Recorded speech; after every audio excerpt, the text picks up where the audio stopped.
नमस्कार, मी विजय साळवी. एबीपी माझाच्या विशेष कार्यक्रमात म्हणजे 0 अवरमध्ये आपलं स्वागत.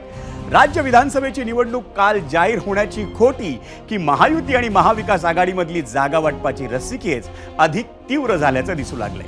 केंद्रीय गृहमंत्री आणि भाजपचे क्रमांक 2 चे नेते अमित शाह यांनी मुख्यमंत्री एकनाथ शिंदे यांना उद्देशून एक महत्त्वाचं वक्तव्य केल्याची सूत्रांची माहिती आहे. तुम्हाला मुख्यमंत्रीपद दिलं त्यावेळी तुमच्यासाठी आमच्या माणसांना त्याग करावा लागला.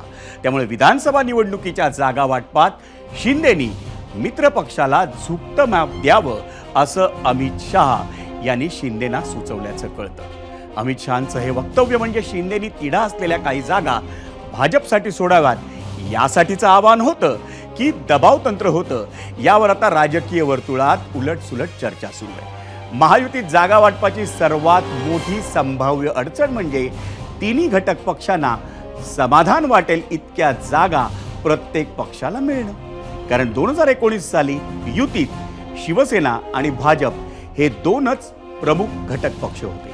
त्यावेळी भाजपनं 164 मतदारसंघात उमेदवार दिले होते, तर एकसंध शिवसेनेत 124 जागा त्या शिवसेनेनं लढवल्या होत्या. यंदा मात्र महायुतीत 2 ऐवजी 3 मुख्य घटक पक्ष आहेत. त्यामुळे प्रत्येक पक्षाच्या वाट्याला येणाऱ्या जागांची संख्या ही कमी होणार आहे हे निश्चित, आणि तेच सर्वाधिक अडचणीचं आहे. मंडळी, सिटिंग म्हणजे विद्यमान आमदारांच्या जागा मागायच्या नाहीत हे जागा वाटपाचं मुख्य सूत्र असलं तरी पराभूत जागांचं वाटप कसं करायचं यावर येऊन घोडं अडतंय.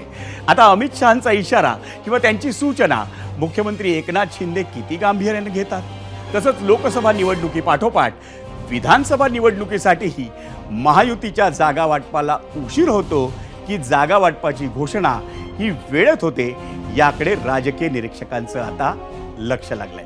मंडळी, अमित शहांच्या या कथित वक्तव्यावर आपण प्रतिक्रिया, विश्लेषण सारं पाहणार आहोत. पण सध्या तरी पाहूयात या घडीचा आपला पहिला प्रश्न, जो आपण 0 ओव्हरमध्ये नेहमी विचारतो, आणि त्यासाठी जाऊयात पोल सेंटरला.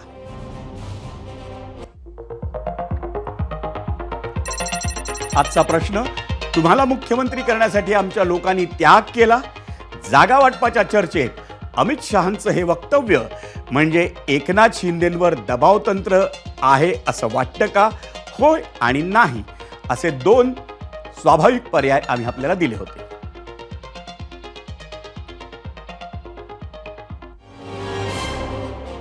म्हणजे अमित शहांचं हे कथित वक्तव्य किंवा या विधानावर आम्ही भाजप प्रदेशाध्यक्ष चंद्रशेखर बावनकुळे यांची प्रतिक्रियाही विचारली.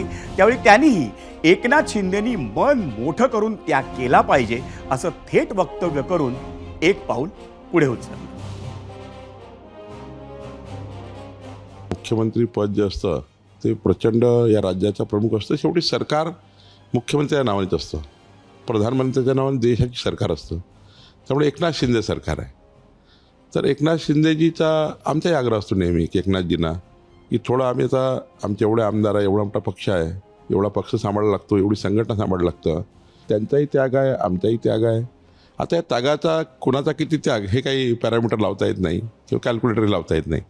मला असं वाटतं की त्यांनी आपली समज लक्षात घेऊन, एकनाथजींनी आता मोठं मन करून, आम्ही काही थोडं कमी जास्त करून युती पुढे नेली पाहिजे आणि राज्याच्या 14 कोटी जनतेला युतीची गरज आहे हे पूर्ण केली पाहिजे. आपण पाहिलं, आपण ऐकलं भाजप प्रदेशाध्यक्ष चंद्रशेखर बावनकुळे काय म्हणालेत. पण भाजपची ही भूमिका एकनाथ शिंदेंच्या शिवसेनेला पूर्णतः मान्य नाही. जसा त्यांनी त्याग केला तसा आम्हीही केला. आम्ही मोठी हिंमत दाखवली म्हणून भाजप आणि शिवसेनेचं सरकार हे येऊ शकलं असा सूर शिंदेंच्या शिवसेनेकडून लावण्यात येतोय. अमित शाह साहेबांनी जेव्हा आम्ही उठाव केला ना, त्या टायमाला निश्चित त्यांचं सहकार्य आम्हाला होतं, हे आम्ही नाकारत नाही. परंतु त्याग करताना आम्ही जी काही हिंमतसुद्धा दाखवली ना, त्यालाही महत्त्व आहे. आणि जरी आम्ही हिंमत दाखवली नसती, सत्ता परिवर्तन झालं नसतं, तर सत्तेमध्ये आपण आलो नसतो, याची जाणीव सर्वांनाच आहे. म्हणून त्यांचाही त्याग आहे, आमचाही त्याग आहे. परंतु एक वडीलकी धाऱ्याच्या नात्यानं त्यांनी जी काही सूचना केलेली, त्यांनी असा आग्रह वगैरे नाही केला, परंतु त्यांनी सूचना केली की आता महायुतीमध्ये लढताना आपण ह्या सर्व बाबी ज्या आहेत लक्षात घेतल्या पाहिजेत. त्यांनी जसा त्याग केला तसा आम्ही पण त्याग केला ना. का आम्ही नाही त्याग केला? जर आम्ही त्याग केल्यामुळेच हा आम्हाला मुख्यमंत्रीपद मिळालेलं आहे आणि महायुतीची सत्ता आलेली आहे. त्याच्यामुळे प्रत्येकाची भूमिका ही योग्य आहे आणि आता निवडणूक आहे, त्याला सगळ्यांनी मिळून मिसळून करायचं आहे. महायुतीची सत्ता जर परत आणायची असेल तर मग सगळ्यांनी एकत्र येणं गरजेचं आहे. एकनाथ शिंदेना मुख्यमंत्रीपद मिळावं यासाठी भाजपच्या नेत्यांनी त्याग केला असं वक्तव्य अमित शहानी केल्याचं मान्य करणं महायुतीला जड जाणं हे स्वाभाविक आहे मंडळी. त्यामुळे महायुतीच्या आजच्या पत्रकार परिषदेत मुख्यमंत्री आणि दोन्ही उपमुख्यमंत्र्यांना हा प्रश्न जाणीवपूर्वक विचारण्यात आला. त्यावेळी असं काहीही घडलं नसल्याचं शिंदे आणि फडणवीसांनी सांगितलं.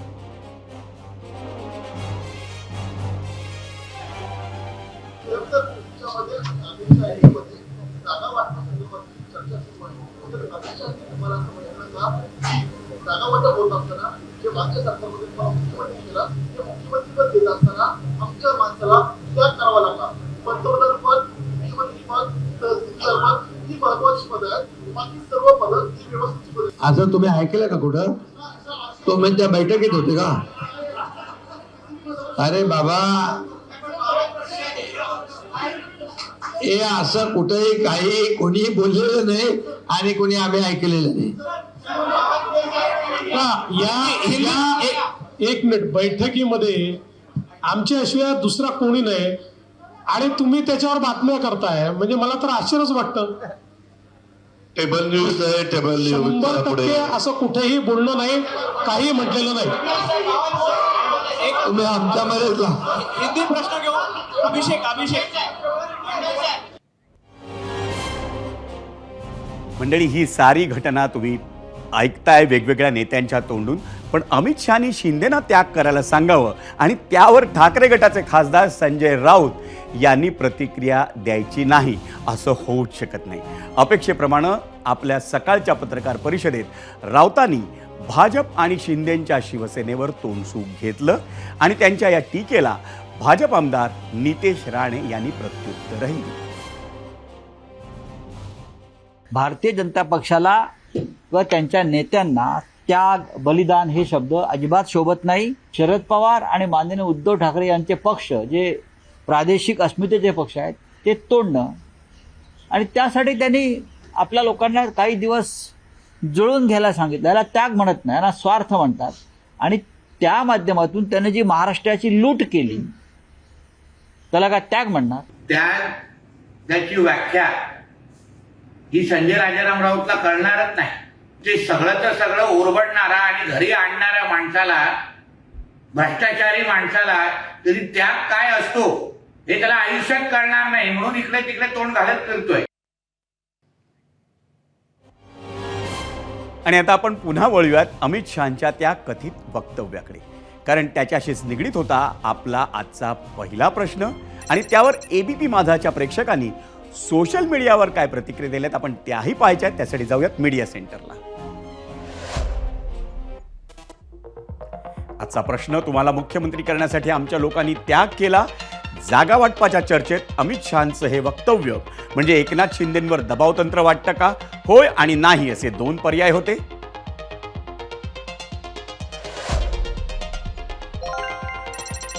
यूट्यूबवर प्रल्हाद भेंडे म्हणतायत, त्याग कसला, सत्तेची मजबुरी, सत्तेसाठी वाटेल ते, ही भाजपची नीती.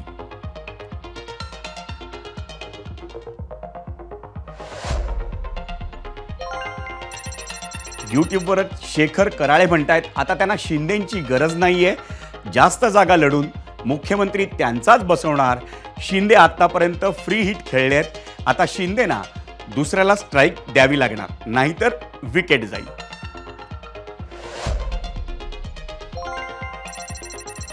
यूट्यूबवरच विनोद मुंढे म्हणतायत, नाकापेक्षा मोती जड नको व्हायला, आता शिंदेंची गरज वाटत नसल्यानं नक्कीच अमित शहा यांचे दबावतंत्र आहे.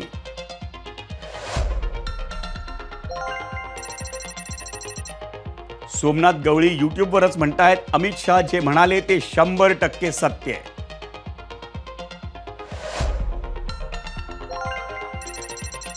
यूट्यूबवरच वैभव वैद्य म्हणतायत, अमित शहांकडून काय अपेक्षा ठेवायच्या, जे होतंय ती भाजपची स्क्रिप्ट आहे, कर्माची फळं दुसरं काय.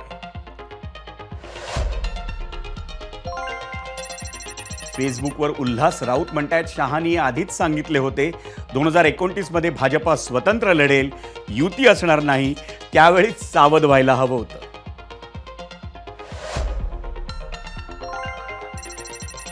फेसबुकवर जीवाबा भुईंबार म्हणतायत होय दबाव तंत्र आहे, नाहीतर शिंदे मुख्यमंत्री झालेच नसते, शिंदे पुन्हा मुख्यमंत्री होणे नाही.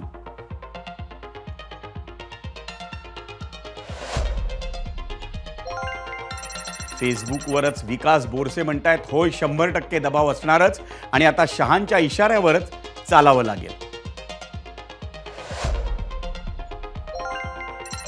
इंस्टाग्रामवर अमोल काळे म्हणतायत नाही, भाजप लोकांच्या नजरेत विलन होऊ नये म्हणून शिंदेना मुख्यमंत्री केलं होतं.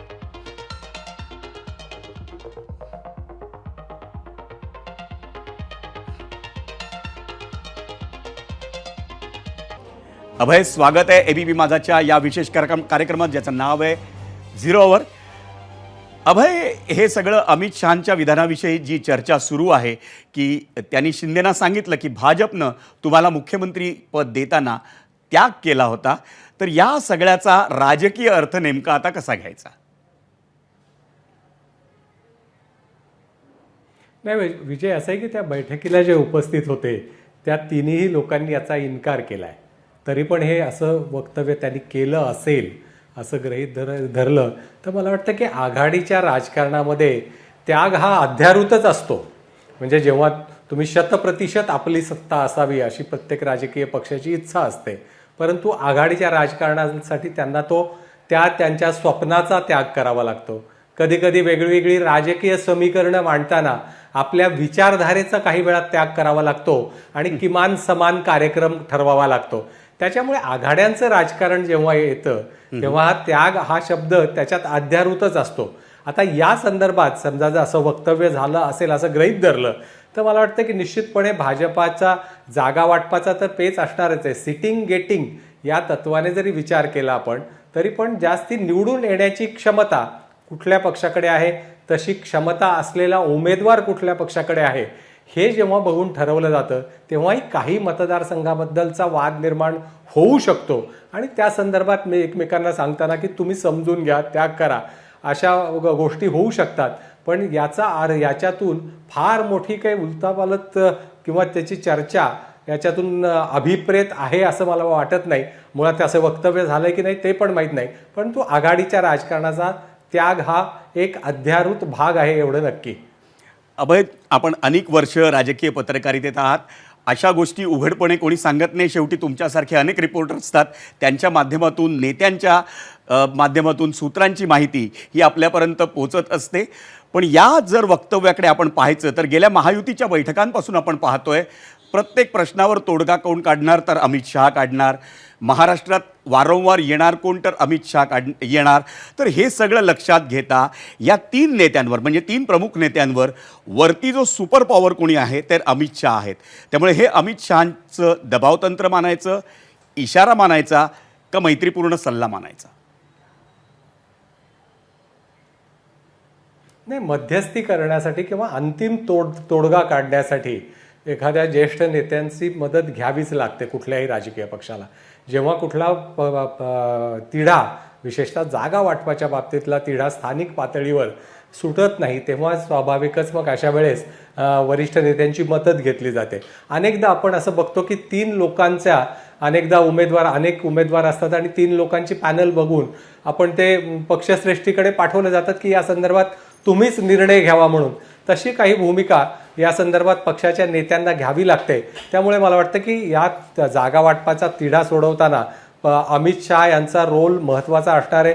जे विषय इथल्या स्थानिक पातळीवर सुटणार नाहीत त्या संदर्भात त्यांना निर्णय घ्यावा लागेल. मुळात आता आघाडीच्या पण जागा वाटपाची चर्चा आपण बघितली तर बाकीचे नेते चर्चा करतायत आणि जिथे या वादावर तोडगा निघत नाही अशा वेळेस शरद पवार यांच्यासारख्या नेत्याला त्यात मध्यस्थी करावी लागते. मागच्या वेळेस विशेषतः लोकसभेच्या वेळेस सुद्धा आपण बघितलं की काही जागांच्या बाबतीत काँग्रेस आणि शिवसेनेमध्ये तो एक तिढा होता, पण त्यावेळेसही वरिष्ठ पातळीवरून थोडे हस्तक्षेप करून तो वाद बाजूला ठेवून एकसंघपणे निवडणुका लढवण्याचे प्रयत्न झाले आणि त्याच दृष्टिकोनातून मला वाटतं याच्याकडे बघावं लागेल.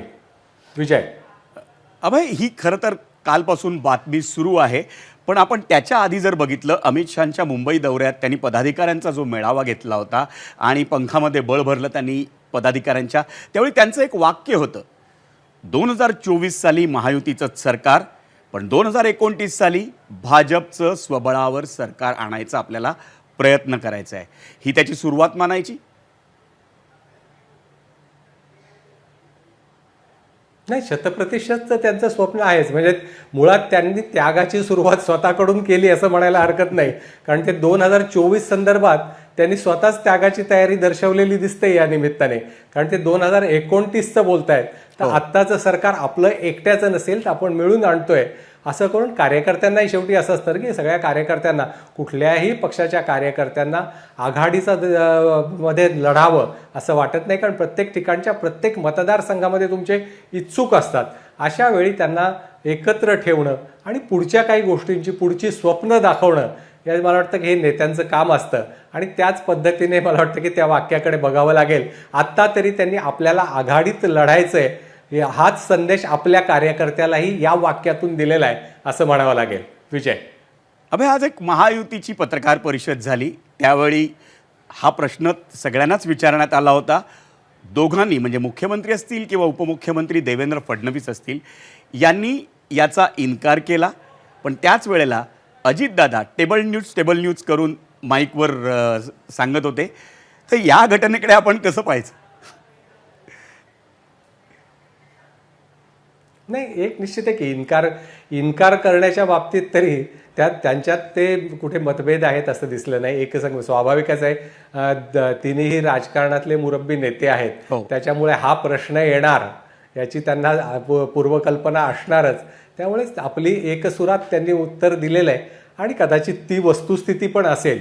पण जी बातमी आली आहे त्यानुसार त्या त्यागाची कल्पना मला वाटतं की कुठल्या एकाच पक्षाला किंवा एकाच व्यक्तीला अशी दिली नसणार. तर हा जागांचा संदर्भ असेल. कारण पुढच्या बाबतीत अजून हे पक्ष कुठलंही भाष्य करायला तयार नाहीत. जसं महाविकास आघाडीत चर्चा होते चेहऱ्याची, ती चर्चा मला वाटतं की महायुतीच्या नेत्यांनी शिताफीने टाळलेली आहे. आणि आजही उत्तर त्यांनी एकसंघपणे देत तो चेहऱ्याचा प्रश्नही पुन्हा शरद पवारांकडे सोपवला की तुमचा चेहरा सांगा, आमच्याकडे तर मुख्यमंत्र्यांच्या नेतृत्वाखाली आम्ही निवडणूक लढतोय, तुमची निवडणूक तुम्ही कोणाच्या चेहऱ्याखाली लढताय, हा प्रश्न पुन्हा आज त्यांनी टोलवला आहे.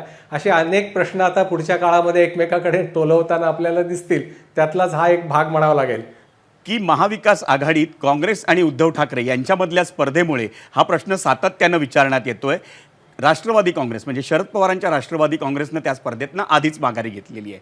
पण महायुतीत 3 नेते असे आहेत जे मुख्यमंत्रीपद सांभाळू शकतात किंवा त्या स्पर्धेत येऊ शकतात, तरीसुद्धा त्यांना हा प्रश्न विचारण्यात येत नाही आहे. आणि म्हणूनच महायुतीकडनं पहिले आप असं म्हणण्यात येतं का? म्हणजे महाविकास आघाडीनं आधी जाहीर करावं. नाही, अनेकदा एक लक्षात घ्यायला पाहिजे विजय, की आघाडीच्या राजकारणात अनेकदा चेहरा जाहीर केल्यामुळे किंवा संख्याबळानुसार मुख्यमंत्रीपद ठरणारे असे विषय असतात. तेव्हा अनेकदा महाराष्ट्राच्या राजकारणात आपल्याच मित्रपक्षाचं संख्याबळ कमी करण्याचे पाडापाडीचे प्रयत्न झालेले आपण अनेकदा पाहिलेले आहेत.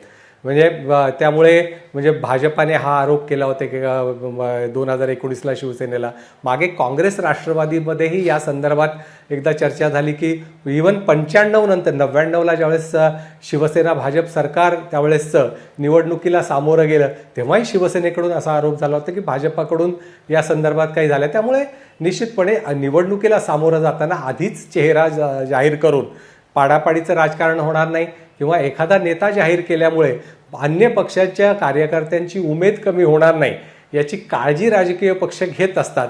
आणि मला वाटतं की त्यामुळे याच्यावर आत्ताच जाहीर चर्चा करून त्याला आणखी फाटे फुटण्यापेक्षा आपण एकसंघपणे निवडणुकीला सामोरे जाण्यासाठी याबद्दल मौन बाळगलेलं बरं, अशी भूमिका बऱ्या राजकीय पक्षाची असू शकते. आणि ते काय पहिल्यांदाच घडते असं नाही.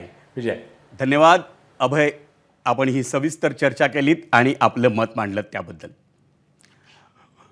मंडळी, वळूयात पुढच्या बातमीकडे. पण असं म्हणतात की भगवा रंग हा त्यागाचा आहे. दोन्ही पक्षांच्या झेंड्यामध्ये भगवा रंग आहे, त्यांच्या हिंदुत्वाचा रंग भगवा आहे, पण त्याग कुणी करायचा हा प्रश्न अर्थातच जागा वाटपाच्या चर्चेत येणार आहे. महायुती संदर्भातल्या बातम्या आपण पाहिल्या. आता आपण पाहणार आहोत एबीपी माझाच्या पहिल्या प्रश्नावर प्रेक्षकांनी काय कौल दिलाय तो पोल सेंटरला. यूट्यूबवर एकूण मतं आली आहेत 1,05,000 आणि आमचा प्रश्न आपल्याला माहिती आहे, तुम्हाला मुख्यमंत्री करण्यासाठी आमच्या लोकांनी त्याग केला. जागा वाटपाच्या चर्चेत अमित शहांचं वक्तव्य म्हणजे एकनाथ शिंदेंवर दबावतंत्र वाटतं का? होय असं उत्तर दिलंय 87% प्रेक्षकांनी आणि नाही असं उत्तर दिलंय 13% प्रेक्षकांनी.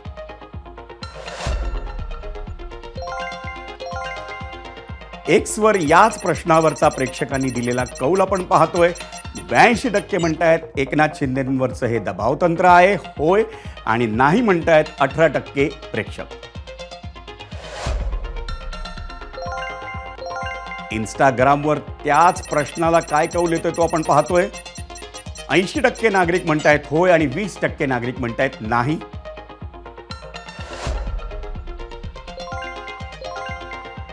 आणि फेसबुकवर